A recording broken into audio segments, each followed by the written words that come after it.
Hey, this is the Fantasy NBA today. Look who's here. It is the legendary Aaron Bruski with Hall of Famer Steve Alexander, me, Rick Kamla. Our show's brought to you by FanDuel. And Brew, welcome back, brother. How you doing? I'm doing great, guys. Thank you for holding down the fort while I was gone. I'm walking into your guys' house. Thank you for making me feel welcome, keeping the place. You have made all the improvements. All kidding aside, it's been an incredible summer. Spent a lot of time in San Diego. Got some great medical advice while I was down there as I deal with my nerve injury. What else? I don't know if you guys have checked out Sports Ethos out there. I'm sure you have. Tons of improvements were made before. Watched from afar as the improvements kind of continued throughout the summer. The show's going great. I hear you guys yakking it up all the time. I just missed you guys. I'm so happy to be back. We missed you too, man. And a lot of good family time, I assume, as well. A lot of good quality time for the Bruski family. I was trying to tell my 6-year-old or almost 6-year-old, we went out in San Diego every day together, and we spent like 12, 16 hours a day. Went to all the greatest stuff in the world, couple Padres games. You know, just did every single thing you could do in San Diego. And he's like getting bored. And I'm like, dude, this is the best it ever gets, man. It's all downhill from here. We had a great time. And the family got recharged. We're ready for this season, man. This season, I'm as excited as I've been for any season that I've ever had in fantasy sports, because this team is so great. You guys, the guys that do the writing, the Kestons, the Mike Passadors, the Mark Camaros, everybody's just locked in a way that I've really never seen at the website. I was going through blurbs as I was getting caught back up, and the blurbs that were written throughout the draft and throughout free agency and all the entire operation. And Steve, you're familiar with how that goes. It's just, they're crazy, man. Like they're writing, remember Mike Schmitz, who's now with the Portland Trailblazers? Right. When he would do his breakdowns in the offseason, you just watch and you'd be like, damn, that's good. And that's the quality of work that these guys did over the summer, and the draft guide's getting released here. I'm just excited, man. I really want us to just take everybody down. That's pretty much the goal of the show. To body slam the fantasy world. I can't wait. I'm excited. I'm more excited about this upcoming NBA season than I have been in a while. I think part of it's like getting away from all the writing and the everyday grind of it. And because doing this show is not a grind, like this is fun. Like I'm having so much fun doing the show and talking about, we've literally been talking about NBA basketball every day nonstop for 2 years. And I'm ready for this season to get here. I'm ready for some Jay Huff. I'm ready for some Jalen Williams.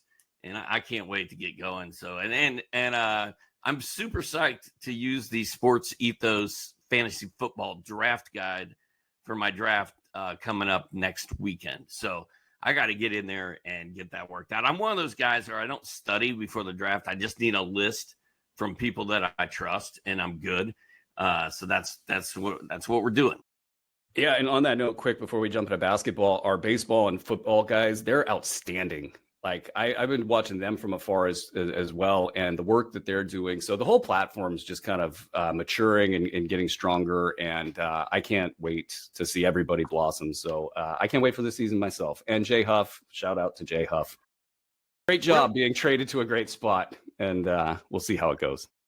Yeah, we will get to. We're going to kind of with Brew here since he's been off for a while. Me and Doc have obviously talked about all of this stuff, and we've done ADP evaluations and a bunch of cool stuff, and we got a bunch more cool stuff planned for you.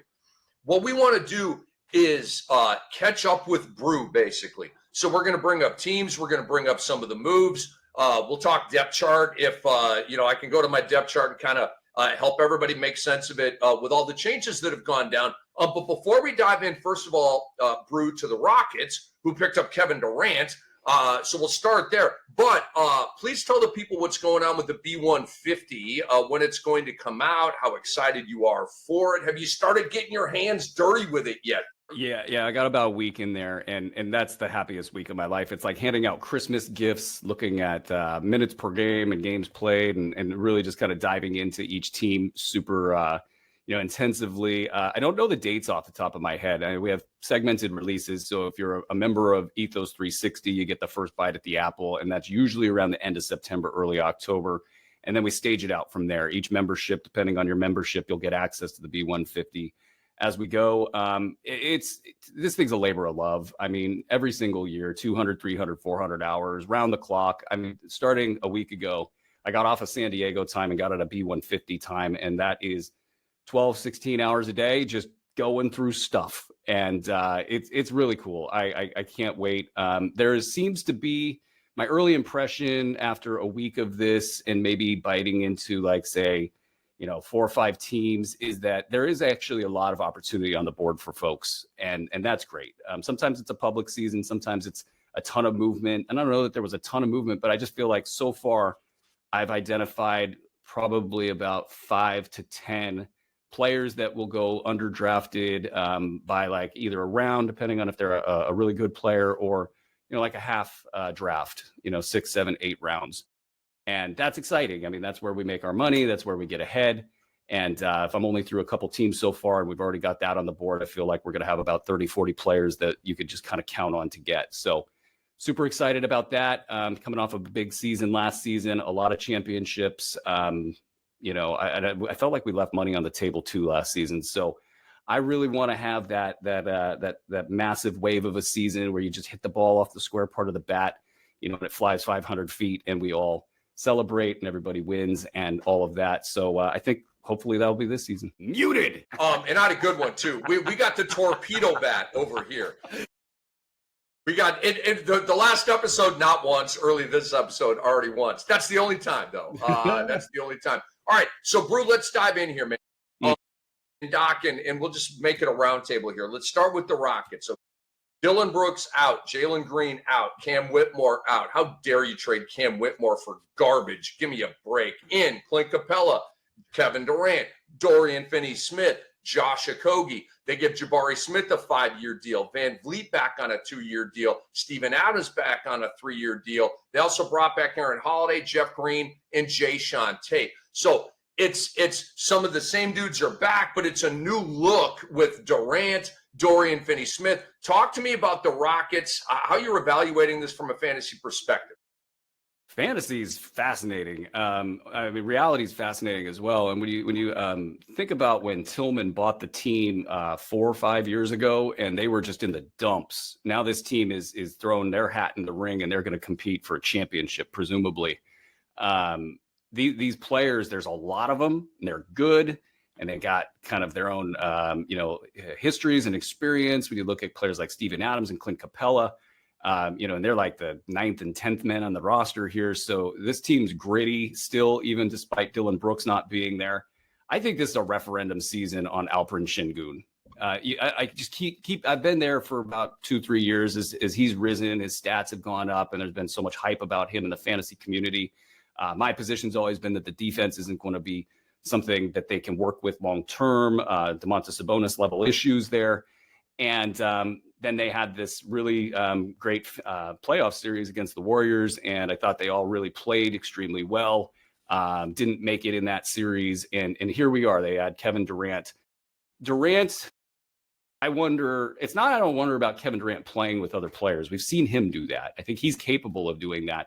It's how do the guys like Alperen Şengün and Amen Thompson, how do they handle that level of usage coming from that particular position? And he's a bit of a Swiss Army knife, but he's a little bit of a ball stopper sometimes as well. I think he's gotten a lot of that out of his system. That puzzle of how it gets meshed together. I mean, Jabari Smith alone. I wonder, is that player going to be something that unlocks everybody? Can he actually finally grow into being his best self? Or is it just going to be another part that you can't quite fit because all these other pieces? Back to Şengün, the dude is a usage machine. And if he's not a usage machine, then he's kind of getting played off the court in certain matchups. And where do you go with all of that? And he's, by the way, probably a highly tradable asset where you could get a lot in return for him. And I don't really think they're thinking like that right now. I think that they want to put those double big lineups out there, go after people, be tough, get through the regular season at however many wins, and try this thing out in the playoffs. That's a ton there. Fantasy-wise, I don't know. I think Şengün's going to get faded a little bit as usual for me. There's others. There's others to talk about. Amen Thompson is absolutely, it was one of the big B150 wins last season. There was no minutes to go around, and I just shoved a ton of minutes in there because he was Amen Thompson, and I just felt as if he was going to rise above the fray no matter what. And then he goes and he does that, and he plays extraordinarily well, and he's probably one of the better players in the playoffs. And he's coming into this season, and everybody knows about him. Everybody's going to be hyped about him. Is he going to get overdrafted is probably the first thought on my mind there. I haven't done their numbers yet, so I don't know how this is all going to play out, but them's the thoughts. So I got a Fred VanVleet tickle this year, Brew. I think with Jalen Green out, with Dillon Brooks out, I know you bring in Durant. Jabari Smith's going to re-enter the starting five. We all expect Amen to sort of expand this year, but some tells me that the pendulum's going to swing back to VanVleet a little bit. I think he's going to take more shots this year, Brew. It's always a consistently high 3-ball guy and steal guy.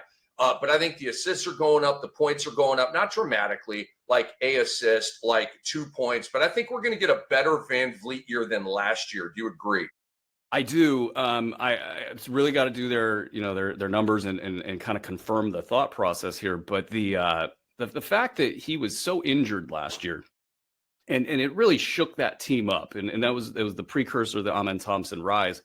For him to go into the playoffs and play the way that he did signals he's still got it. And then if he can come into this season healthy, and that's been a big if for him, and getting away from some of that knee injury stuff a couple years ago, you kind of hope he's worked that out of his system a little bit. He's got, some distance on that, and he's got one good year left in him. They gave him 2. And, I think they're hoping for 1 at old Fred VanVleet levels. And if there's ever a season to establish him, especially if you're going to go away from Alperen Şengün a little bit, and I don't know that they will, but you need that guy in the perimeter who's going to orchestrate everything and be a little bit of a badass, and he can do that. I'm more fired up about Jabari Smith than I am Fred VanVleet. For Fred VanVleet not to be better this year than he was last year, he would have to shoot like 36% from the floor. He was at 37.8 last year. Absolutely horrific. 14 points a game. The lowest he scored since 2018-19. It was a horrible year for VanVleet. And Rick, I think sometimes guys who have a really horrible year, the chances of them having a bounce back year are good. Just like when a guy has a career year, it's going to be hard for them to do that again the next year. So VanVleet should bounce back, but I'm not expecting anything crazy from him. I'm hoping that having Durant out there frees up Jabari Smith to actually play more the whole season like he did in the second half of last year. Look, I don't know what VanVleet's ADP is, but it can't be great. Unless it's just a really public setting and name values carrying everything. If it's a bunch of ringers, I think everybody's going to fade this guy, and that's where it gets interesting for me. Yeah, he's gonna fall to your boy Cam in a lot of drafts. Like I got a VanVleet vibe. I'm not like crazy high on him. I'm not gonna you know what I mean. But I'll be taking a lot of VanVleet because he'll be fading in drafts, and I'll be right there to snatch him up. Let's move on to the Phoenix Suns, Brew and Doc. And as I look at my depth chart here. Okay, I've got 3 different colors. Black is status quo from last year. You didn't get paid. You're not moved. You're just a returning player. The Suns have 4 of them. Ryan Dunn, Royce O'Neal, Grayson Allen, and Oso Ighodaro. Okay, you bring in Mark Williams in a trade starting center. Ryan Dunn's your PF. Dillon Brooks now is your SF. Your shooting guard is Devin Booker. There was a Gambo report that Jalen Green is going to be the point guard. We're going to talk about that in detail in just a second. My second string is Nick Richards, Rasheer Fleming, Royce O'Neal, Grayson Allen, Colin Gillespie. O'Neal and Allen are returning, obviously. Richards, they had to pick up the option on him, so that's, red. Gillespie, they re-signed him on a 1-year deal. Nigel Hayes-Davis brought over from, I believe, the EuroLeague. 1-year deal. You still have Damian Lee. He was picked up on a 1-year deal. And Jared Butler was signed. Jordan Goodwin was signed. They've just made move on move. And you draft Common Maluach at 10th overall, Rasheer Fleming at 31 overall, a draft that I like for them a lot. So Brew, a lot to chew on here, but what I want to tee this thing off with is the Jalen Green point guard thing. Are you buying that Jalen Green is going to suddenly be a 7 assists per game guy, like step into the point guard role and be a point guard? Or is this sort of just a ceremonial positional thing that's really not going to bleed to the box score? Talk to me, and then Doc, you go on this too. A 7, I think, would be outstandingly hilarious if he was able to somehow pull off 7 assists per game. I think they just don't have point guards that they want to put out there. You know, they're kind of allergic to point guards in a sense because of the way that they've constructed this roster. And I really think that they looked at the market and said, who's the best pure player that we can get in this Durant trade? And the market really wasn't great. And Jalen Green was kind of that guy. And the way that Durant was steering things as well. So Jalen Green becomes the guy. And the only way to make this configuration work out with Green and Booker and then the glut of other players that they have there is to probably put them out there together a lot. And then you have a choice. Which one are you going to call the point guard? I think this is, we're going to call Jalen Green the point guard because he's more explosive off the dribble. You know, he's more explosive in general. And that's going to be fun. I mean, he's a guy that when we saw Houston get in trouble at times and they needed somebody who could actually wiggle, this was the guy. And so can he do that at scale? Can he do it next to a pretty ball dominant shooting guard, Devin Booker? Can he do it with a team that's got kind of a lot of nothing elsewhere? You know, a small forward, power forward, center. I mean, there is some intrigue there with Mark Williams. I haven't done any of the film on Maluak, if that's how you say his name. They made a big bet on that guy, by the way, because there was other directions they could go in Phoenix, and they ultimately chose to take the 10 pick. That becomes him. This roster is going to be tough for anybody to work with offensively. And Green, luckily, he's going to shoot the crap out of the ball. I don't think the assist totals are going to be great. I think that everything else will be really, really good. Efficiency folks will be excited to draft him. So I don't know where this lands in ADP land. I know there's been some disappointment for him in the past, but as usual, it's weird in Phoenix ever since Ishbia took over, and this is just the next iteration of that. You know, I'm interested to see if Jalen Green truly starts at point guard. Gambo's almost always right, if not 100% of the time. So, I mean, if I'm Rick Kamla and I've got my depth charts laid out in front of me, I'm probably slotting Jalen Green at point guard and Devin at shooting guard, which is different than what we originally thought was going to happen because the original reports were Devin Booker was going to be a point guard, and we got all fired up about Devin Booker. Rick, if Jalen Green is starting at point guard, do you still rank those guys, Devin Booker, Steph Curry, and James Harden, the same way you had them ranked in yesterday's show, or does it mix it up a little? Nah, it doesn't change it at all because I'm not buying this as I think this is sort of ceremonial box score name. They're both guards. Guys, it's a skill set thing. Jalen Green is not a point guard. You are not going to be able to convert him into a point guard. He's a shooting guard as a shooting guard can get. He's a slasher. He's a bucket getter. He creates his own shots. He's explosive, like Brew was saying. He is a 3.5 assists per game guy, okay? The last 3 years have been Jalen Green. He's been 22, 20, 21. Let's call it 21 points. The boards have gone from 3.7 to 5.2. Let's call it 4.5. 3.7, 3.5, 3.4 assists. They're descending each year, okay? Now, I could see Jalen Green getting up to 4.5 assists. Okay, that's as high as I think he can go. He can get to about 5 rebounds. He's been close there the last 2 years. Okay, so we're probably looking at here, guys, a 22, 4, and 5 stat line. Ooh la la, and he's going to be at 3 threes. Okay, so I'm into the Jalen Green thing. So psyched I traded for him last year in the Cam Dynasty. Helped me win chip number 2. Now he's going to help me win chip number 3 and stay above Brew and Andre, if only for a little bit here. Jalen Green plays every game, 82, 82, 76, 67. So I'm into the Jalen Green thing. Now for Booker, Doc, and Brew, Devin Booker was able to manage 6 or 7 assists playing with Chris Paul. All right. Last year, you remember they said Bradley Beal's the point guard. We all scoffed. That's not going to work. He's not a point guard. Devin Booker's going to be their point guard. And he was, because it's not always about Devin Booker like bringing it up, calling out a play, dumping it down to the big. It's about him having the rock in his hands, and defense comes, slip over to the corner three, whap. That's a dime. Okay. It's just about having the rock in your hands. And Devin Booker will have the rock in his hands a lot more than Jalen Green. So I think this is, Gambo is the dude. But I think statistically, Devin Booker is still going to be a complete badass. About 28 points, about 5 boards, and about 7 dimes. I'm still there. You know, the weird thing about this team is you kind of have a pretty solid split between their bigs and their wings and their point guards. And in the group of point guards, you also have Colin Gillespie and Jared Butler. And if I was the Suns, I'd let those guys play. You know, they're quality players that based on the other players on your roster, these are going to be the guys that you want on the court rather than some of these other players at the back end of the roster, you know, that are small forwards, power forwards, and centers. So it feels like if you're going to have those two play, and I'm not sure that they will, Gillespie and Butler, then all of a sudden you do have a natural point guard on the floor. You have Green at the 2, Booker at the 3. Booker's got enough strength to play the 3, not enough height, not enough leap.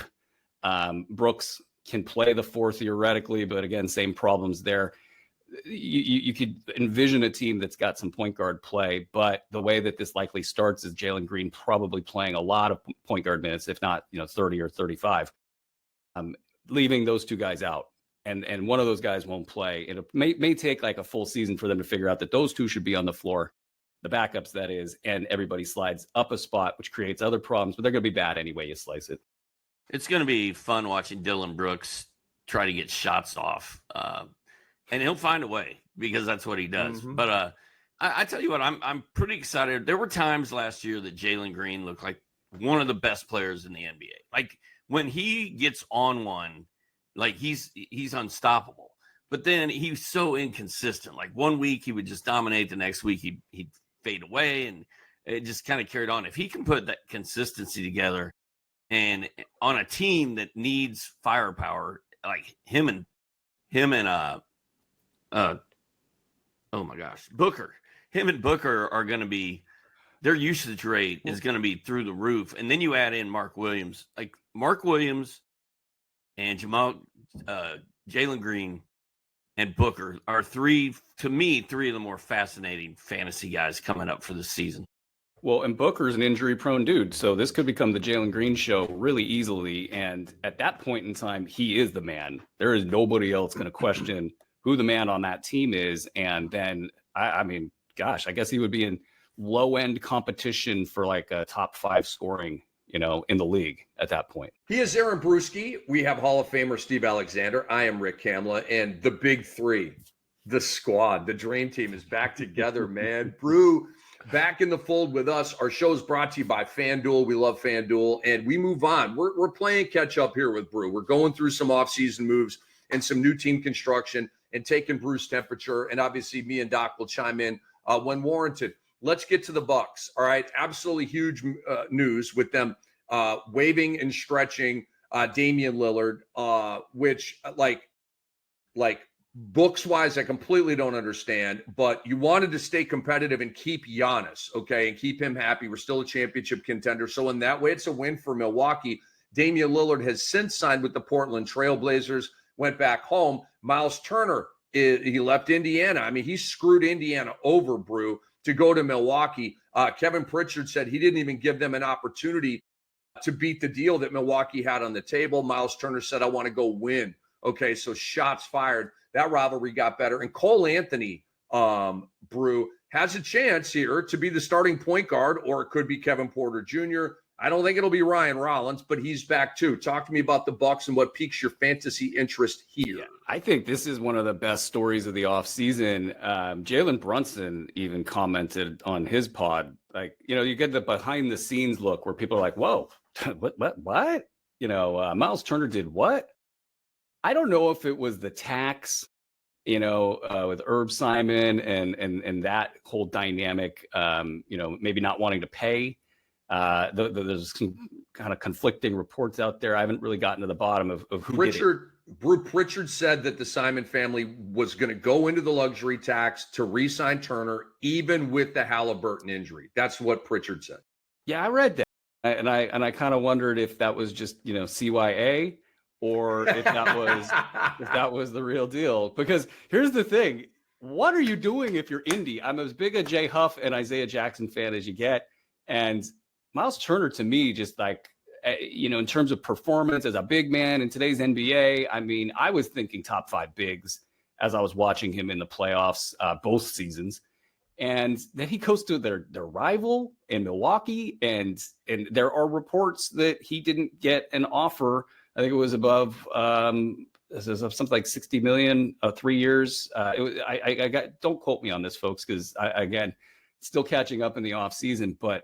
Wow, like what the hell? You completely give your opponent in the division life. I mean, losing Brook Lopez, that's a big piece for Giannis, and one of the things that makes the Bucks.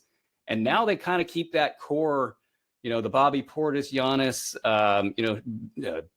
3-point shooting big man that can move. Strategy alive, and then they get out of the Damian Lillard thing, and I think with that was a lot of wishful thinking by a lot of different people a couple years back. Didn't work out, wasn't going to work out. I credit them for just kind of pulling the Band-Aid off with that, and now they got to figure out how to redo this over the long term. Cole Anthony obviously won't be the answer to that, but they're at least interesting now. And, Kevin Porter Jr. is a big piece of what that interesting might look like. It is an explosive ball handler. You start to pair up, explosive players at different positions. I don't think they have enough. Giannis, I think, unfortunately, while he will probably, have those moments where he's completely unstoppable and you think this guy is going to be a problem for another couple of years. I think the lack of shooting, the issues with his knee, the fact that he's a larger player, that muscle starts to kind of, bog you down and start to expose certain elements of weaknesses within the game. He won't be as dynamic as a defender as we go here. It's going to be the case where I think Giannis needs to quickly become a number 2 on a good team and find somebody where he can be a complementary piece to let that other star shine. But they position themselves to do that. And so for that, I think the Bucks had an outstanding offseason, lucking into Miles Turner like that. That was just an amazing get for them. I'm excited to see the position battle at point guard between Cole Anthony and KPJ. I'm a KPJ guy. I kind of wish that Cole Anthony wasn't even there so it could just be his job. But that's going to probably end up being a timeshare. I think those guys are going to be tough to deal with in fantasy probably. And the Miles Turner versus Pacers thing, Milwaukee and Indiana already sort of hate each other. So that should make for pretty good entertainment this season. Indeed. So let's pivot to the Pacers. Okay. Turner out, obviously. Jay Huff in. Here's the Jay Huff combo you've been waiting for. Isaiah Jackson, restricted free agent, brought back. James Wiseman brought in. Let me go to my Indiana depth chart here real quick. Tony Bradley brought back.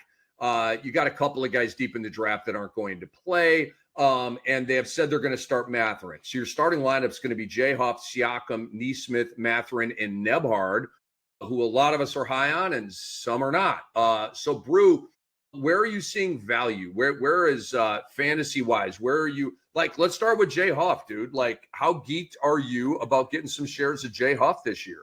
So shout out Sacramento. This is an example for you guys on how to go get Jay Huff. The Indiana Pacers did it, and you guys can watch them do good things, and you guys can just wait around. So Jay Huff is still a little bit speculative, right? Like I would always get excited about Jay Huff playing in super deep leagues, and seeing like 12 minutes and however many 3-pointers and blocks, and just being like, wow, what if he got 20 minutes per game? And now he's stepping into something like that. The big questions is knee, frankly. If he can handle, if he was having troubles with 12 minutes per game, what does that look like when he's getting serious run? Other than that, he's a little bit thin. one of the things that's great about Miles Turner is he is pretty heavy, as an NBA player, but he maintains mobility out there on the floor. And so those screens that are being set by Jay Huff are not going to be Miles Turner screens. They're not going to be nearly as effective. I wonder what that does to the kind of the framework of the game. However, that's a Tyrese Halliburton question, really, because Andrew Nembhard's a different player, a lot stronger, doesn't need the screen as much as Tyrese does. And it kind of is up in the air what Indiana's going to do. They've got this really unique style. I think teams around the league are going to probably try to duplicate this a little bit, where it's a little bit helter-skelter, random offense, and you can't game plan for that. That comes from the pace game. And does that happen as much in Indiana without Tyrese? He's the big piece that makes that so easy to do. Now, without him, you're going to rely on players that might have a little bit of stickier fingers. Nembhard likes to dribble a bit. Not so much Neesmith, but Mathurin likes to dribble a little bit. You got guys that may be able to pull that off. But back to Huff, he's going to get a lot of minutes. And I'm curious what Isaiah Jackson is getting this season, because coming off that Achilles injury, that's such a brutal one. Do they believe he has that level of physicality that he brought before? I think they were caught on their heels with the Miles Turner thing. I think the whole league was. Did they turn around and give Jackson that money because they felt moderately good about where he was and they knew this was a throwaway season and they just wanted to keep some continuity? Can they play a pick and roll, pick and pop style game that they played previously with these different point guards? These are the things banging around my brain to determine how well, those players project in this particular system. I don't know where they're going in drafts, but I presume that they're going fairly higher than they normally would. So yeah, those are my thoughts early. Rick is a huge Nembhard guy, so I don't think I'm getting Nembhard in any draft I'm in with Brew. Or with Kamla. I'm fired up about Jay Huff, man. Like last year, I just laughed at him and I didn't make fun of you, but I was like, dude, you're talking about Jay Huff. Look at him. You did. And I was if totally we re-roll the tape, I think there was multiple references to how often I brought his name up and how dumb that was. Oh, I don't think anybody ever said it was dumb, but you loved Jay Huff last year. You were the Ty Jerome guy last year, Doc. You were the Ty Jerome guy. I was a lot of guys were my guys, but yes, Ty Jerome was somebody who got talked about too often. But I'm on board with Jay Huff in Indiana. I'm excited about Jay Huff. And even though he doesn't have a fantasy stat set that really makes any sense, I'm oddly excited about Benny Mathurin being in the starting lineup. Like, I think I will be overdrafting Ben Mathurin, and I'll be doing it and know that I'm doing it, and I won't be able to help myself. Sort of like when I brought home a 18-pack of mini ice cream sandwiches and put them in the freezer and woke up the next day and they were all gone. And I was like, Soren, what happened to the ice cream sandwiches? He's like, I'm sorry, Dad. I started eating them and they were so good I couldn't stop. and like that's how I'm going to be with Ben Mathurin, I think. You've got to be kidding me. Good job, kid. You've got to. You want to talk about some late night munchies, yo? I mean, homie in the middle of the night in there just banging those ice cream sandwiches. Like the old ice cream sandwiches, the old school ones that we used to get at the swimming pool in 1970. Full size. But dude, the guilt that he felt with each bite. I mean, dude, so conflicted around.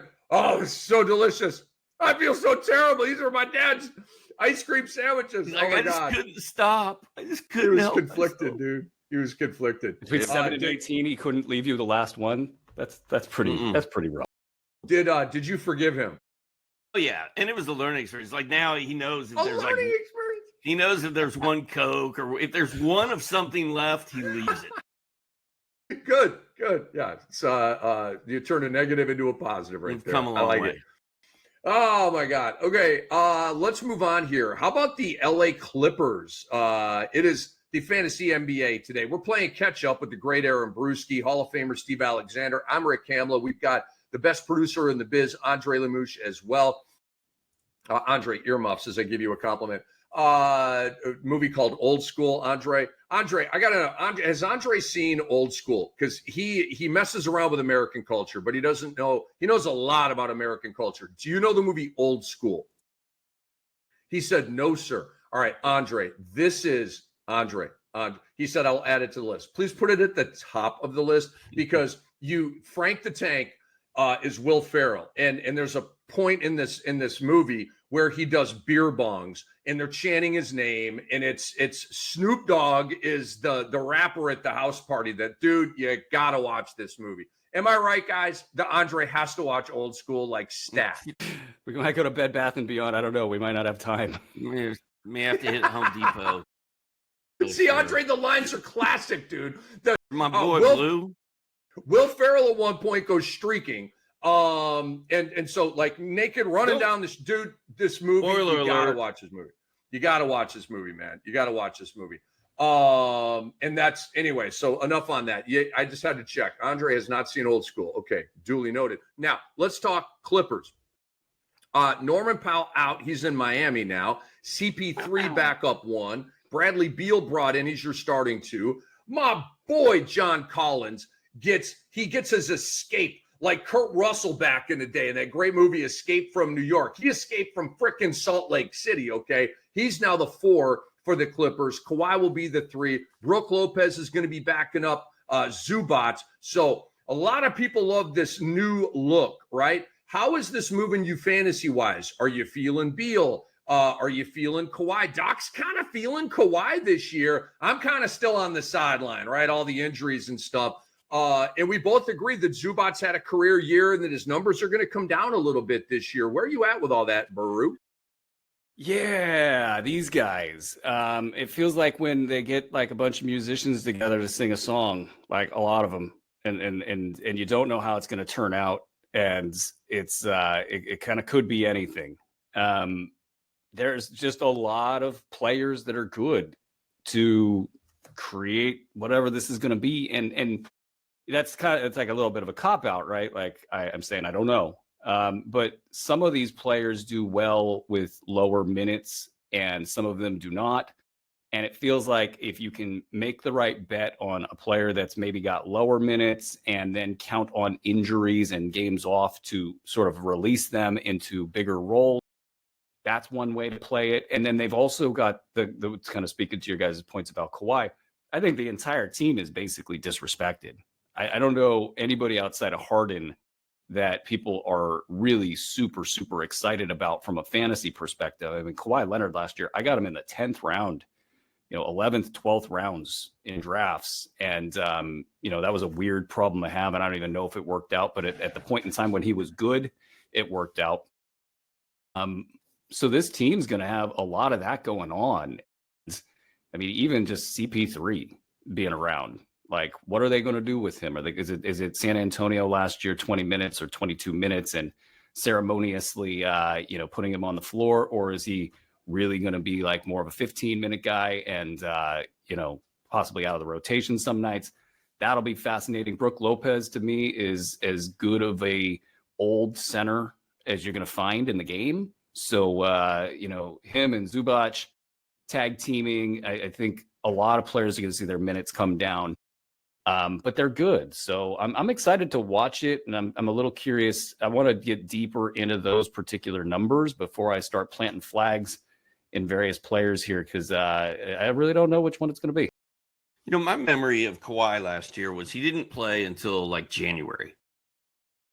Right. And then he played and he just got better and better and better. And he kept playing. He didn't miss games. And I just feel like he had an incredible season for what it was. And he missed half of it, sure, like he always does. But I really feel like if he comes into this season healthy and builds and picks up where he left off last year, and now there's no Norman Powell around and Beal's only going to play in like 35 games, Kawhi could just be a monster. So I'm kind of excited about Kawhi Leonard, which I never thought I would be again, because I'm always so mad at him for missing games. And maybe he's my new Zion Williamson, where Rick got all fired up about him last year and me into it in some cases, and it didn't work out. But it just feels like if Kawhi Leonard's ever going to have a productive season again, it's going to be this year. And I'm willing to buy into that. Where's he going in drafts? I haven't even looked. I don't even know if the data is good. I don't know. Not really sure. I would guess 50s somewhere in there ADP wise. And the thing about Zubac, like initially I looked at Zubac's numbers from last year. I mean, the guy was basically an all-star, double-double. Like his numbers were phenomenal last year. But you add in John Collins to the mix, who I'm also excited about. Low key, like he's going to be the fourth or fifth option on that team. But you add John Collins, you've got a healthy Kawhi Leonard, you've got Brook Lopez standing behind him. That's not good for Zubac. So I think Zubac is going to be one of the most overdrafted players this coming season. And shout out Steve Ballmer for making this happen. Like this team really looked dead to rights, at a couple different junctures. And they make the big bad trade that, it's going to look terrible for years. And they still just haven't screwed this up. Like this, they got a couple seasons here where they can try to make a run at this thing. And then they can reset and they'll be in a good position to be able to reset. So I like the way that they have somehow salvaged a bad situation there. So we transition now. Kawhi, I was right. 56.7 on ESPN, 48.5 on Fantrax. That is his current ADP. Doc, you are hitting the links right now, aren't you? Are you going with Soren? Yep. You're going with Soren, who stole the ice cream sandwiches from you. You're going golfing with him. The thief. He better have 18 ice cream sandwiches in a cooler for you. Well, I got him back. One every single hole. I got him back the other day because we bought some mini ice cream sandwiches. They were in the fridge for like more than 4 days, which is a miracle with Soren in the house. And the other night, it was like 3 a.m, and I go down to the fridge, and I open it up, and there's 2 little ice cream sandwiches sitting there. I'm like, F it. I just grabbed both of them, took them upstairs, and ate them. And he got up the next day. He's like, you ate the last ice cream sandwich, didn't you? I'm like, you're damn right I did. Well, dude, go hit him straight, man. I smell sitcom. See you later, Doc. You guys have fun. Hey, Bruski, welcome back, bud. Buddy. I don't like when people call me bud. Welcome back, dude. I really missed you, and I'm glad you're back. And Rick, I will see you again very soon. You the man, Doc. Better, Doc.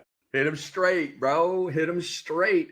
All right, Brew. It is Rick Kamla, Aaron Bruski. We're the Fantasy NBA today, and we still got rhymes for you here. So we go from the Clippers Brew to the Heat, all right? Because the Norman Powell transition. He is now on the Miami Heat, who Brew will start Tyler Hero, Norman Powell, Andrew Wiggins, Bam Adebayo, and Khalil Ware. Not bad. They re-signed Davion Mitchell. They bring in Simone Fontecchio in the trade for Duncan Robinson, and you draft 20th overall Kasparas Yakuchunas, who will be their third-string point guard. So how are you feeling about the dynamic, Brew, with, we know who the top 2 guys are, Tyler Hero, Bam Adebayo, but how are you feeling about the dynamic with Wiggins and Powell? Do they cancel each other out? Do they drop each other's value? Do you like one more than the other? Talk to me about the Heat. If it was any other franchise, I would start having questions about whether or not they can make this work with the ball handling component of it. But I think this franchise is good at putting people in roles and letting people know where they stand. I think that's why Jimmy was so upset last year. And this group doesn't have too many ball handlers, some similar players in the way that they approach the game. Adding Norman Powell, I think, gave them some credibility with this starting 5 and their top 5 or 6 players that they wouldn't have had without him. And it really saves their not season. I don't know how much they've got invested in this season, but they do a good thing here. And I think it will actually help everybody on the team out. When things get too bad, when there's not enough pop in your lineup, you start to see it hurt everybody. And this is a necessary ingredient for them. So I kind of just look at them like most years. The Miami Heat have a decent basketball squad. I think they're a balanced team. I think that's important for fantasy, so you can count on what you're getting there. And I'm a little excited to project them where I wasn't prior to the Norman Powell edition. Much rather have Wiggins than Norman Powell. I think Wiggins is underrated, Brew. The points are probably going to be around 17, 18, 19.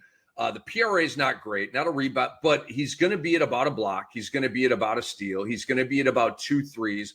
And I think you're going to get Andrew Wiggins in the attic of drafts. Like nobody wants Andrew Wiggins. I can't. So I think he's going to fall in like, I don't know, to 90 to 100 to something like that. I don't know what his ADP is off the top of my head, and I'm not all geeked to get him, but like late in the draft, I do love the forwards, right? They're tough spots to fill. You get a couple injuries to a power forward and an SF, and now you're kind of scrambling. And those guys are hard to find on waivers. A lot more guards on waivers than forwards. So that's why I'm going to mess around with Wiggins late in drafts. Let's go to the Lakers, Brew. We have Luka extended, and the spite season is on. Cover of Men's Health. Looks like he's in great shape. Everybody's raving about him. He's going to play with Slovenia here in a little while at Eurobasket. LeBron, they've said final year, this is it. Like, at least I'm feeling like the Lakers and LeBron, like this is it. He may play another year somewhere else, but this is his last year in LA. Dorian Finney-Smith out. DeAndre Ayton in. Your boy LaRavia in. And Marcus Smart brought in as well. So talk to me about what's going on out with the LA Lakers. I don't follow LeBron news. I think, after however many years of doing this, LeBron news just bores the crap out of me. And I know we got to talk about it. And so I'm not up to date on this, but I just have these visions of him playing in Golden State with Steph and Dre and Jimmy next season. And that being maybe his swan song of a year. I do hope that Bronny has a kid so he can be a grandpa on the floor. I think that would be just sweet. But the Luka stuff is so great. The Luka stuff. Completely disagree with that. I completely disagree with that. Bronny, you do not need that drama in your life. Do not I know you were just joking, man, but so am I right now. But I'm kind of not joking. Bronny, you don't need that in your life right now. Yes, stay childless, Stay focused, young man. Yeah, the eye on the prize. But the Luka stuff is like, I heard you guys talking about it yesterday, and I'm sure you guys have been talking about it all summer. I mean, it is hilarious that now you have the most motivated Luka you're ever going to get. He's in the best shape of his career. Yeah. He's on the Men's Health calendar cover. Like, what the hell? Like, this is just, it's setting up so well. And I think LeBron does see the writing on the wall that, like, he doesn't control that franchise anymore. I mean, you got to change in ownership. Bingo. This is LeBron at the first time in probably his entire career where he's at the whims of somebody else. And that's going to be fun and fascinating to watch. I think he'll probably enjoy playing with Luka to some degree if he's in shape and he's getting after it. That could work out well. Now, if Luka's old habits, come into play and he's dogging it on defense and he's getting into it with the refs and the shot selection is what it is, those two could go sour. I mean, you got Ayton in there who's just a hilarious, could have been a lot better than he has been, center with a lot of baggage and a lot of question marks surrounding him. But boy, did they ever luck into having an impact player in free agency, which they're known to do. And then the thing that's the best thing that could have ever happened was Jake LaRavia. Like, Jake LaRavia is a legit, like, this guy from a point of attack perspective in your 3-4 range, he slides his feet and has enough strength to be considered a higher end defender at that position. And then offensively, he gives you a little bit of everything. And he's way underrated. Might have been the free agency pickup from a value perspective of the year. I'd have to look into that. I know he was one of my top 4 guys in free agency when I did my ranks. So they're exciting again. The West has another great team to compete for a playoff spot, a higher end playoff spot. And then Luka in fantasy drafts, I mean, people are going to want to take him as high as 3, and some people might even take him higher than that. Let me ask you, Doc and I've talked a lot about this when we do our ADP evaluations. SGA is currently going 2nd, Wemby 3rd, Doncic 4th. I think that's kind of crazy. I think Wemby should be 1, Jokic 2, Luka 3, SGA 4. That's just me. But I want to ask you about Luka and SGA, just those 2 guys. Who are you taking? You have, either the 2nd pick or the 3rd pick. Who are you taking, Luka or SGA?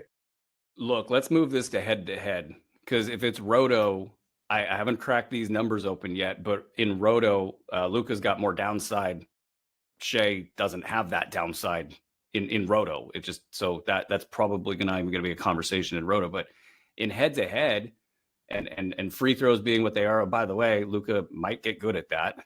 And it's so close, especially if your strategy is to fade percentages, which, I respect the strategy, and that's been your winning strategy for years. And it's really a strategic question, I think, because the Shai Gilgeous-Alexander free throw is one of the most powerful things in fantasy basketball if you are playing percentages. And that ain't going away anytime soon. And I know that the evolution of the Thunder could be it could be bad for Shai. You have so many good players there. He can cruise the regular season. He can do what Donovan Mitchell did last season and say, hey, you guys get the accolades. I got my accolades. We're a team. We throw towels on each other's heads. We love each other. Hey, J-Dub, this is your year. That kind of stuff could happen there. In head-to-head, I mean, you got that needle pointing the wrong direction with Shai, and then you've got Luka with like blood coming out of his mouth, ready to just destroy. And there's your question right there. I would be really tempted to take Luka at 3 in that scenario. For me, it's not a debate. I think SGA is going to miss about 5 more games this year due to just rest, which is what champions do the following year. They get more conservative. We've got to do it again. We got to be more cautious and bubble wrap you with our guys. Time and time again, championship teams do that. I expect OKC to do that. They're going to win 66, 65, whatever the hell, some huge number, because they're the deepest and overall probably most talented team in the league.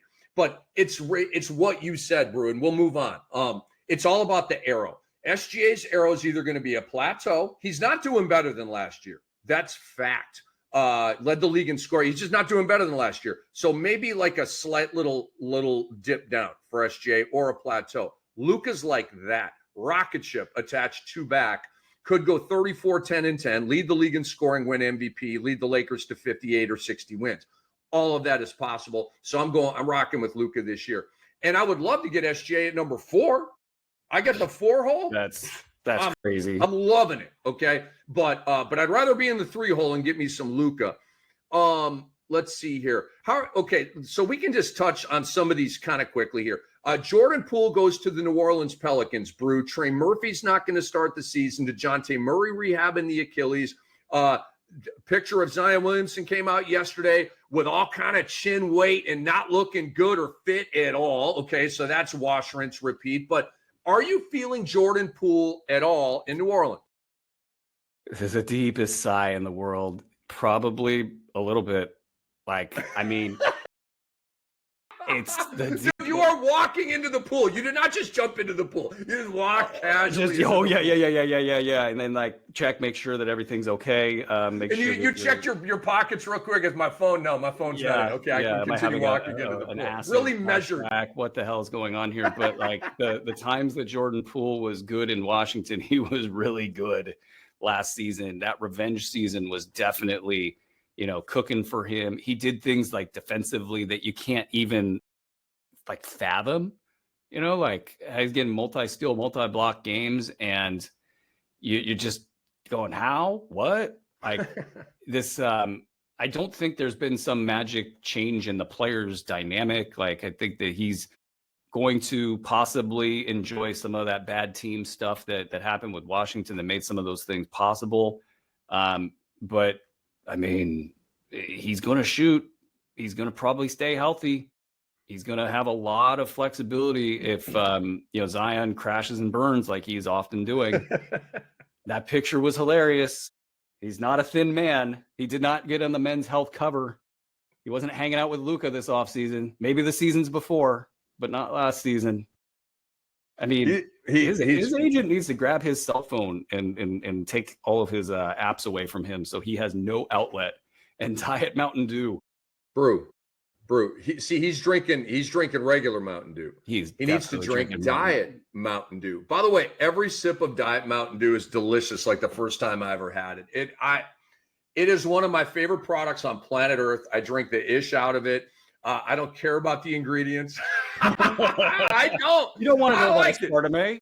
I don't want to know about all those words I can't pronounce that are It's on just this metal. thing right Don't worry here. I about don't it. know. It's just metal.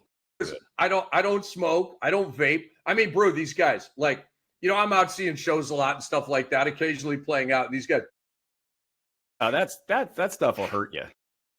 I mean, it's like a freaking pacifier, dude. It's like every minute. So like you look up at the DJ stand, the DJ's there, you know, doing their little turns and all this kind of stuff. Couple turns. It's like I don't know. Is it vape? Is it weed? Is it nicotine? I don't. Is it some substance from another planet? I don't. What is in this thing? It's actually just nothing. They're just faking it. They're just trying to look cool. There's nothing in there. You can't be cool without a vape pen.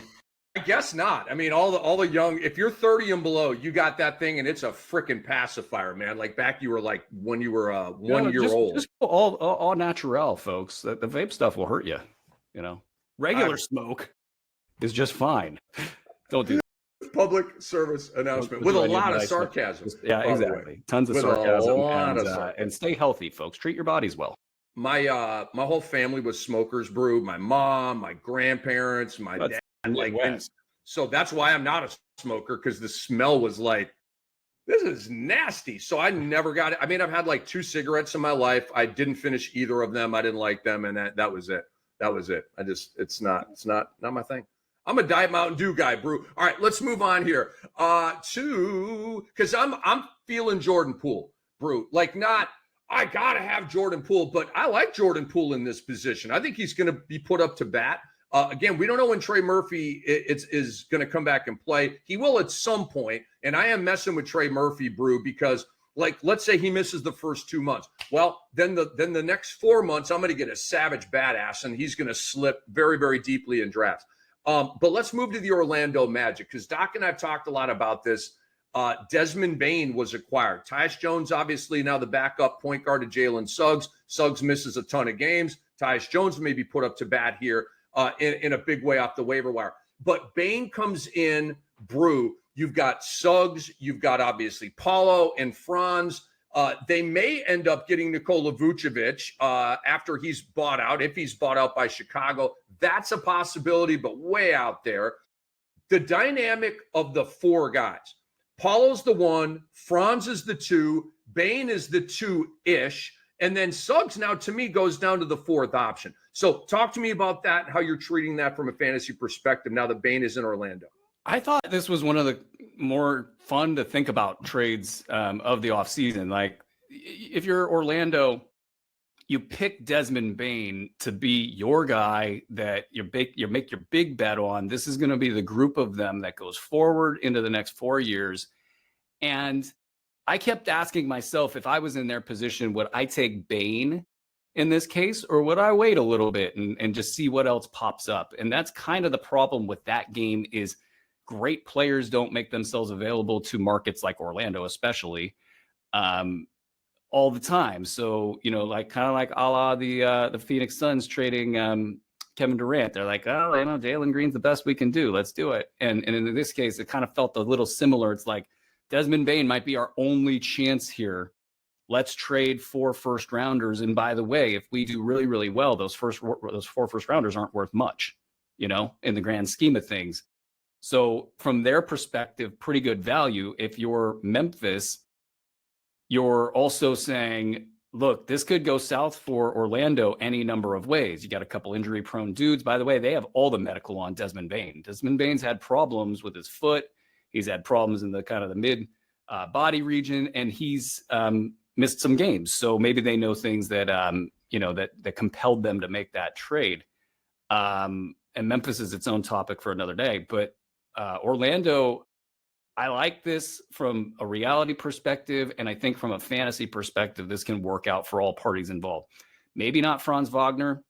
Franz Wagner might take too much of a hit here. He was outstanding when he was on the floor last season, and there's just not enough basketballs to go around here. Suggs is probably going to take a little bit of a hit as well, but he's going to be pretty good, I think, in general. He will fit in. He doesn't need the ball a ton in his hands to be productive. He could do a little bit of this, a little bit of that. And I don't think he slides too much. And of course, if anybody gets injured, then the remaining three will have a great spot to just kind of, take the ball and run with it. These guys will be great. So I'm pretty happy with that trade for Orlando and Memphis. Couldn't be higher on Paulo Banchero, Brew. I think he's going to generate MVP buzz this year.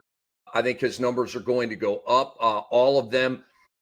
Maybe not like super dramatically, but I think we'll get another boost, like a point, a half a board, a half of it. Just the numbers are still going to climb for me with Paulo.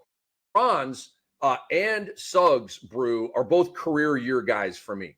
They both had their career year. And so that's an automatic fade for me the next year. And then you couple that, Brew, with Bane going there and completely changing the shot distribution and usage rate in not a good way for Franz or Suggs. Paulo's not going to be impacted at all. The number one option never is. The number one option eats, and then everybody else gets in where they fit in behind that. You know that. Most of our audience members know that. So, look, Franz is not I've got career year guys, Brew, that are full fades, like a Josh Hart. I want nothing to do with Josh Hart without Tom Thibodeau. And now with Mike Brown, nothing. You guys all take the Josh Hart you want. I will not have any shares of him. It's a complete fade. Franz is a soft fade. Like, I don't really want him, but in the right spot, I would still mess with Franz because I still think it's going to be a pretty good stat line. Just not what it was last year. And for Bane, Brew, I think Bane is 24-4, 24-5, right? With the PRA. He's going to be right at about 3 threes, and he's not a great defensive guy, maybe 1.5 defensive stats. But Bane, to me, like, he's not going for 24, but I also don't see him dropping on 18. So I think like 24-5 would be a good little PRA there for Desmond Bane. And there's one thing about this team that's a big question mark is they don't have any paint breakers.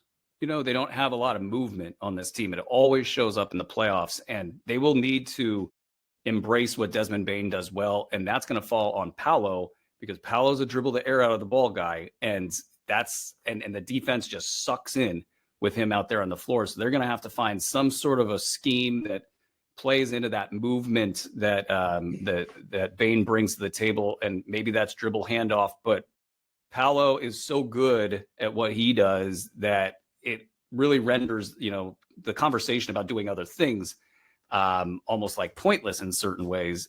But now you add Bane, and now you got to think that way. So I want to see what he does to get Bane involved there. Bane, obviously one of the greatest three-point shooters of all time, 40, 41 career percentage, whatever it is. A ton of volume. And obviously he can shoot, pull-up style, terrific catch and shoot guy as well. Let's talk about the Kings. Aaron Bruski is in Sacramento and a Warriors fan, by the way, behind enemy lines. So let me go to my depth chart here on Sacramento. There are reports that they still want to trade Malik Monk, that Russell Westbrook may be going there. And the fact that they've already paid Schroeder 3 years and $45 million and even talking to Russell Westbrook. Okay. Cause right now, based on roster construction, Brute, even talking to Russell Westbrook makes no sense. And I love Russell Westbrook. Okay. You have Sabonis, Murray, DeRozan, Levine, Monk, second unit, Eubanks, Isaiah Jones, the Summer League revelation. Or Saric. Andre thinks it'll be Jones, not Saric. Andre was telling me Saric is probably going back overseas, so that's how I'm rocking there. Nick Clifford, first-round pick, will be their 3. Backup 3, Keon Ellis will be that backup 2. Schroeder will be that backup 1. You would talk to a Russell Westbrook, assuming or knowing that you're going to eventually trade Malik Monk. Schroeder then probably becomes the starting point guard, or maybe Keon Ellis enters there, and then you're going to have Russell Westbrook doing his high energy off the bench thing. So I feel like there's still a move that could be coming down here. Levine could be traded. DeRozan, I guess, could be traded, Bruce. So Sacramento's kind of a confusing team to evaluate here as we head into the upcoming season. How are you doing there? Yeah, try being a Kings fan. Which I'm not. Just to put that out there. He does not light the beam. No. It's really tough too because I live here and I've got a kid here, and the beam is so cool. Their marketing is great in Sacramento, and The beam is pretty cool. That's pretty cool. That's one of the coolest things I've ever seen. And but this comes back to Vivek. I'm sorry, everybody knows it. It's not a surprise. Everybody in Sacramento knows it. Vivek long wanted Zach LaVine, and when nobody really wanted to trade for De'Aaron Fox because De'Aaron Fox wanted to go to one place and one place only, they ended up with who Vivek liked in Zach LaVine, and that took their team and gave them a second really bad long-term contract, and really didn't do anything but make the floor more cluttered for them. LaVine does not play well with Domantas Sabonis, at least yet. There's just a different style there. Dribble handoff is great from certain perspectives, but LaVine has lost the burst, over the years, and really just needs to kind of get into his own isolation and own tempo, which, by the way, belongs to Domantas Sabonis for this team. And you have other guys that need the ball in their hands. The jokes are so easy with these guys. I mean, you saw Zach LaVine and DeMar DeRozan finish 8th in the East so many times. And then, of course, Sacramento wants to bring that to Sacramento and rehash it out. The thing with Sacramento is they always target the worst player they should target. It's not like, somebody who's middle of the road. They always go to the worst one that they should target. Right now, it's Jonathan Kuminga is the apple of their eye. The Golden State standoff, not just with them and all of the internal politics and back drama there, but with Kuminga himself is all playing out, and they're kind of stuck until that situation gets figured out. If they add Kuminga, it's even more hilarious. I got nothing against Kuminga. Like, he could end up being a good player in the league, and in Golden State, that was just not a good home for him. He was, they didn't like him. He doesn't like them. The talk out of that area was just kind of preposterous in so many different ways, and so he needs to go somewhere else. But if you're Sacramento, you don't want to be messing with a player like that at this stage of your whatever it is that you're doing in the National Basketball Association. Just like pick somebody else. Like, you don't have to be focused on that guy. He's not, from a basketball perspective, he doesn't fit. There's just so many reasons not to go there. And then, by the way, you have one of the better defensive players in the league in Keon Ellis, who's just kind of being forgotten about. And, they didn't extend him. And there's a lot of questions about how you handle that in relation to your salary cap situation. And by the way, DeMar DeRozan is pretty much killing you on the floor every single night because of his style of play, because of the lack of defense, of what you got to do there. And you can kind of just go on and on with these guys. There's just so much crap that they shouldn't be doing that they're doing, and they all sell it to the fan base, and the fan base falls for it each and every season for the most part. We're going to be good. This is a good idea. We suck again. The Sacramento Kings. Or 40 and 42 again. They're always kind of like right in that middle. By the way, Andre Lemouche corrected me adroitly. I said probably Russ to the Kings. He said it's not probable, that they just had talk. So it's a possibility. They, again, like they want him. Like they want him. But the whole Malik Monk problem, I didn't even get into the Malik Monk thing. I mean, this is one of the players who plays best with Domantas Sabonis. These guys have an unstoppable offensive pick and roll combination, and he's the one guy on the team that you've kind of got a good money deal on, and they're like, nah, we don't like that guy anymore. We'll trade him for nothing. Well, it could be, look, Malik Monk, like Tyler Hero in Miami, right? Won 6th man of the year. I got to start. Okay. Spo didn't really want to do that, but okay, screw it. We'll start you. It's what you want. Players always get their way. Malik Monk, right? I want to start. And so I don't know if the team wants to start him, but you got the player who wants to start. He's in the starting 5 right now. I think that's why they want to jettison him, is because they want him in a different role than he wants to be in. I'm a Malik Monk guy. I think he's absolutely terrific. I think they'd be dumb, like typical Vivek, to run him out because he's actually a baller. But let's talk about the Atlanta Hawks here on the NBA today. We're playing catch up here with Aaron Bruski. 2 more teams to talk about here. Actually, it's a team and then a move, Brew. The Hawks, okay? Nickeil Alexander-Walker, big deal. Let me go to my Hawks depth chart here because the Hawks made a bunch of moves. So you get Nickeil Alexander-Walker and Luke Kennard, NAW, 4 years, $62 million. Luke Kennard, 1 year, $11 million to be a driller off the bench. You bring in Kristaps Porzingis, Brew. for the final year of his deal, making a Kongwu now a backup 5. I have Reece Shea starting. I think some people think that NAW will start. I don't. I'd like your take on that and what the Hawks have done this offseason. And just talk to me generally about them. Yeah, I love their offseason. This is a team that's been sort of in the middle for a couple seasons and really not knowing, I think, if I'm them, do I want to be a Trae Young team for the next 5 to 10 years, or do I want to try to maybe move him and see what I can get and play that whole star free agency, trying to market the star game and get something for him and then try to rebuild and move on. But this move, bringing in Kristaps Porzingis, gives them an identity.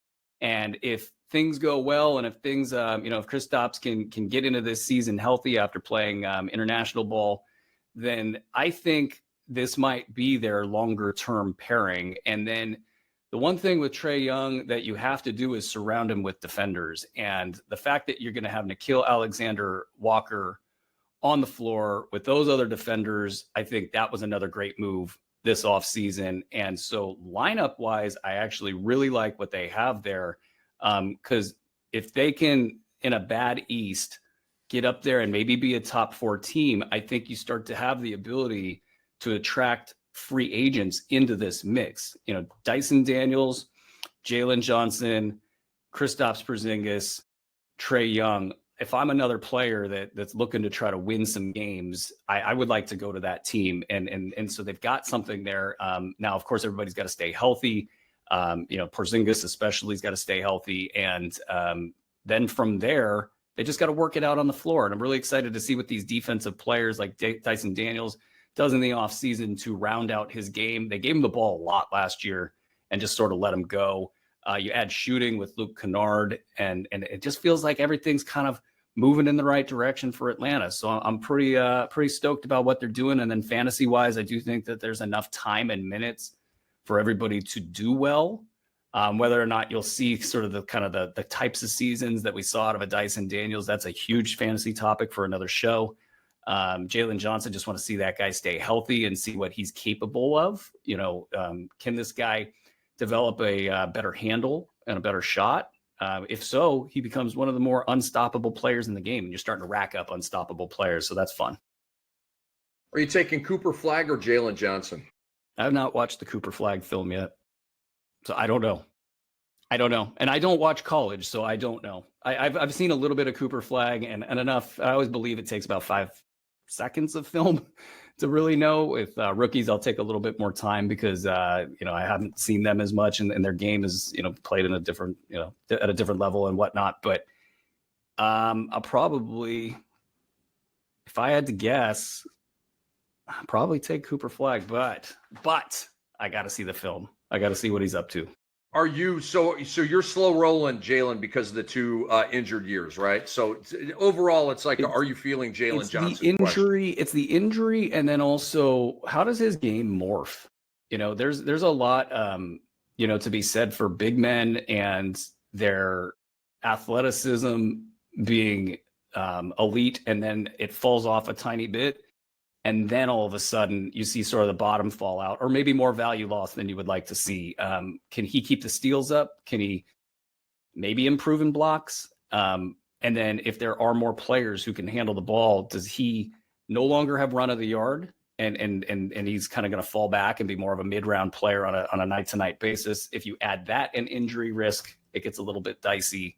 As one of the founding fathers of the Jalen Johnson movement, you got to get in early on this stuff, as if you don't, then you're late. You don't want to be late, and you won't be late with us. We're going to keep you right on time. We are the Fantasy NBA. Today it is Rick Kamla and the great Aaron Bruski at your service. In a moment, we're going to get into our FanDuel win total evaluation for the Detroit Pistons. One more offseason move that I just want, you can take it wherever you want to go, Brew. And there were other stuff with the trade, but essentially Michael Porter Jr. uprooted out of Denver, banished to Brooklyn. And you have Cam Johnson going from the Nets to the Nuggets, going from basically jail to the penthouse. If you're Cam Johnson, euphemistically speaking, of course. So how are you processing that? And is there a value change for either of those players based on their new spots? I don't really know what Brooklyn's doing there. I mean, I know that Michael Porter Jr. kind of got out of my doghouse over the last few years. And I wasn't so concerned about the fantasy bust year number 2 for him, but just like the way he approaches the game and the maturity on the floor. He did a lot of things in big moments in Denver, and he took in a lot of good basketball acumen playing for Michael Malone, playing with Nikola Jokic. You can't not get better in those situations. That said, like, I'm sure Nets PR is thrilled that he's out there talking about his brother's gambling out there. It's also a case that I don't know even what to believe when I read online anymore, because so many quote journalistic outlets are just doing whatever they want nowadays. They cut out words, they kind of put in words, and there's fake accounts everywhere, and it's just a lot of BS out there on social media these days. So I don't know what's what, but it wasn't great to see him just kind of like, hey, let's put the microscope on that. And I'm sure Nets PR didn't like that. He goes to a place where he'll get a lot of run. They can take a crack at getting a player that might be undervalued. But really, this is a huge win for Denver, I think. The Denver cap sheet gets relief in this situation. Cam Johnson is a perfect fit, very much like Michael Porter Jr. So there's not a lot of change in that particular regard. I would say Cam Johnson's probably a better pure shooter, though I wouldn't bank my life on that. So it's a great thing for Denver to get that extra flexibility. And they actually, I thought, did a pretty good job this offseason, just sort of shoring up some gaps. And then, of course, they're going to have to deal organizationally. When you get rid of Michael Malone in that kind of a scenario, and you end up with David Adelman, who's a great young coach, it's going to be tough to keep your superstar happy if you're not winning. For me, Brew, it creates a major value shift between these two guys, because if you're on Brooklyn, Brooklyn and Utah are the 2 worst teams in the league, and they're, like, to me, there's no debate or second thought about it. They are by far like the 28th team is quite a bit better than these 2 ass rotten teams. And so Brooklyn's probably going to shut dudes down and do the tank thing and all that. So Cam Johnson goes from that to Denver. They're going to be playing all the way to game 82, right? Just like last year, to try to get in the top 4. Remember that 3-way tie with teams, and it was crazy. It's going to be just as crazy this year. They're going to be playing all the way to the end, no rest, okay? So he comes out of it into that. Porter Jr. comes out of that into this. You're probably not going to play a whole lot in March and April, okay? I will have no shares of Michael Porter Jr. So for me, this is just a gigantic flip for those 2 guys. I'm now looking at Cam Johnson like, Brew, I'm sure you agree with this. Cam Johnson brings more defense to the wood than Michael Porter Jr. He's a better all-around player, right? I do think Porter's a better stroker. But Cam's a really good shooter. But I think Michael Porter Jr. is an elite shooter. What's interesting about Cam is this dude shot 58% on 2s last year. Wow. On 2s in a bad place and a bad team. I mean, he really, really had a great season in a bad spot last year. I don't know how that translates. I do know how it translates in Denver, but I don't think it's going to be so different. I don't think it's going to be as impactful as it could be, but this is a pure shooter. It might be one of the better shooters in the league, playing with a guy that throws darts, from all the way across the court. He's going to catch the ball at the letters and make shots in his sleep. So that's fun. There's a lot of players, though, in Denver now. Not a lot, but it'll just be classic Cam Johnson, I think. But he'll play all season, to your point. And if you're going to go for Michael Porter Jr., you better be in a league that has trades, and you better be ready in your mind. If you select him in drafts, he's probably going to go a little higher than normal.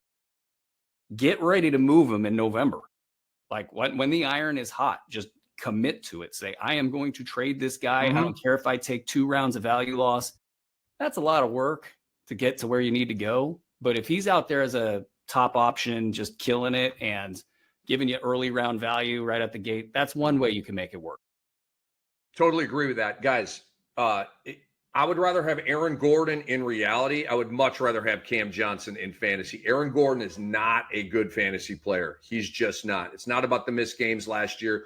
not a big three guy, not a big defensive stat guy, not even a really big PRA guy. And I love him in reality, but in fantasy, I would rather have Cam Johnson. All right. We are sponsored by FanDuel, and we encourage the people to go to FanDuel.com. And if you've already got an account, awesome, then keep, doing your thing out there. But if not, set yourself up, drop a little cash in there, and monetize your sports vibes at FanDuel. Now, we have a FanDuel win total here, Brew, and we're doing this at the end of every show. The Detroit Pistons are at 44.5. Are you going over or under 44.5 on the Pistonians? I think it's a stroke of luck that Detroit is the team that I get to evaluate after last season. After JB Bickerstaff was completely screwed on the Coach of the Year award. I was screwed out of $30,000. What the hell? What the hell? This was team it really was it really $30K? Damn. Yeah, $500. $500 at the beginning of the year. I saw Kenny A, why'd you have to go to the future? And there's so many people that wanted to make Kenny A their best friend in the media that everybody just ran with it and just stuck with it.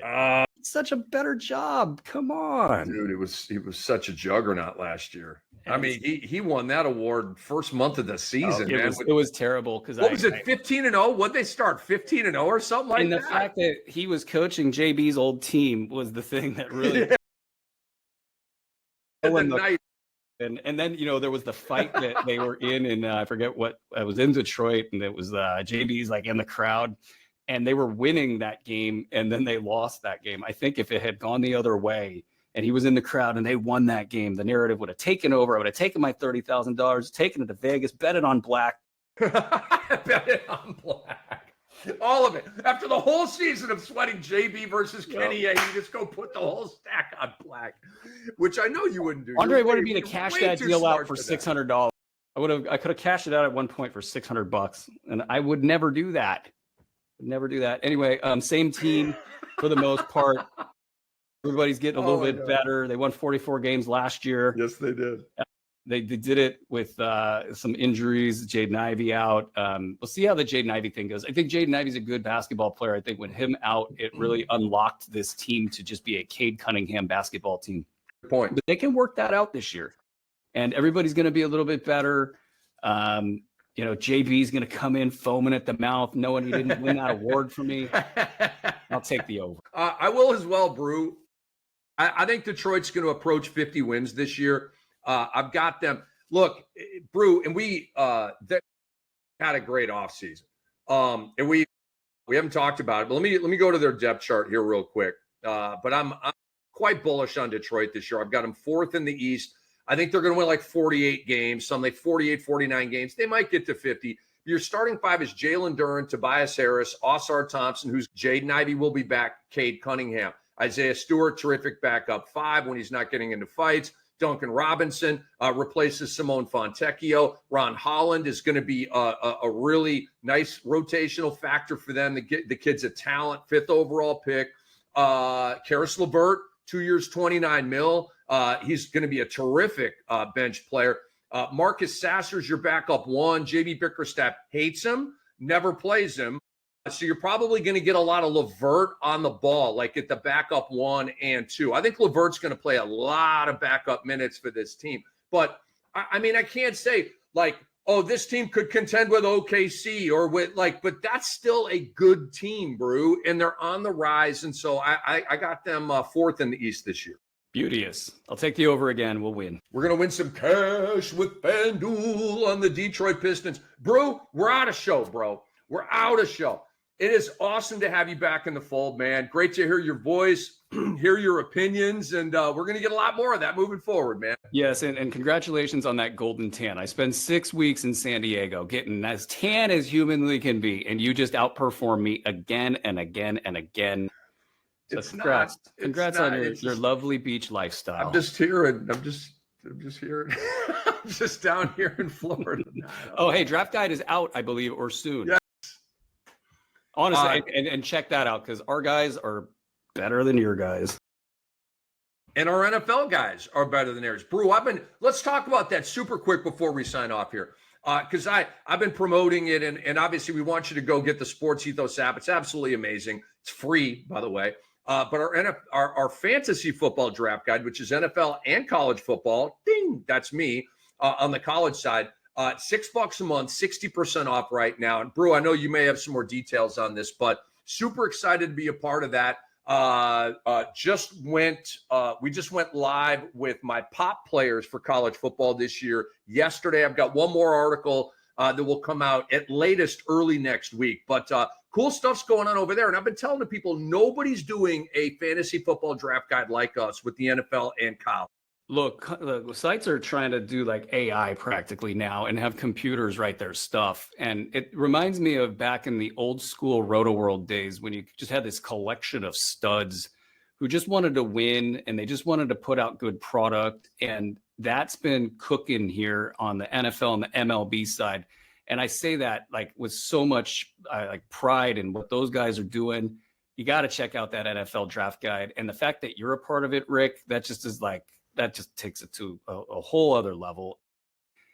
It's part of an offering here that if you get an all sport pass, not only do you get that, but you get the NBA draft guide, you get early access to the Bruski 150. And guys, this is the tip of the iceberg. We have so many cool new releases this season, tools and things on the website that will literally, by virtue of that one thing, put you ahead of everybody else in your league. You don't got to go watch a bunch of Twitter stuff. You don't got to, it's great that you can watch shows like this, but also it's also nice to have an app or a tool where you can just go there and win. So I'm excited for so many different things here around the website. Andre's telling me not to share all of this. I shouldn't say he's telling me not to share. He's just telling me not to share. I'm confused, so we'll just press on. But yeah, it's an honor to be working on that fantasy football draft guide on the college side. I absolutely love college football fantasy. Brew, it is, I don't know like the numbers on it and how many people are playing. I know it's not as big as these other fantasy sports, but I think it's completely awesome. Everybody loves fantasy football, right? Like, correct me if I'm wrong, but America is a football country. It is the number one sport in our country. So why isn't college football fantasy bigger? How many millions and millions and millions of people love college football? I'm just saying, I think it should. It should be bigger. I mean, at least for like half of the country, it should be bigger because they eat, live, breathe, and die by college football. So you got the South, the dirty South. I love that, and I love that you're leading the way, and I love that you're like knowledgeable about 4 different fantasy sports. I don't know how you do it, but you do it, and that's great for you guys. It's great for us. Thank you so much. Thank you, man. It's a blessing to be here. Time in the lab, Brew. Time in the lab, and you know all about that with the B150. We don't make this stuff up. It's research. Late nights, 2 a.m. I'm here working. And coming up with the goodies, real work, but it's a blessing. Happy to be in this spot. Brew, you the man. For Aaron Bruski, for the great Andre Lemouche, I am Rick Kamla. This episode's been brought to you by FanDuel. We will be back next week with more episodes of the Fantasy NBA Today. We love you. Peace and love. Peace.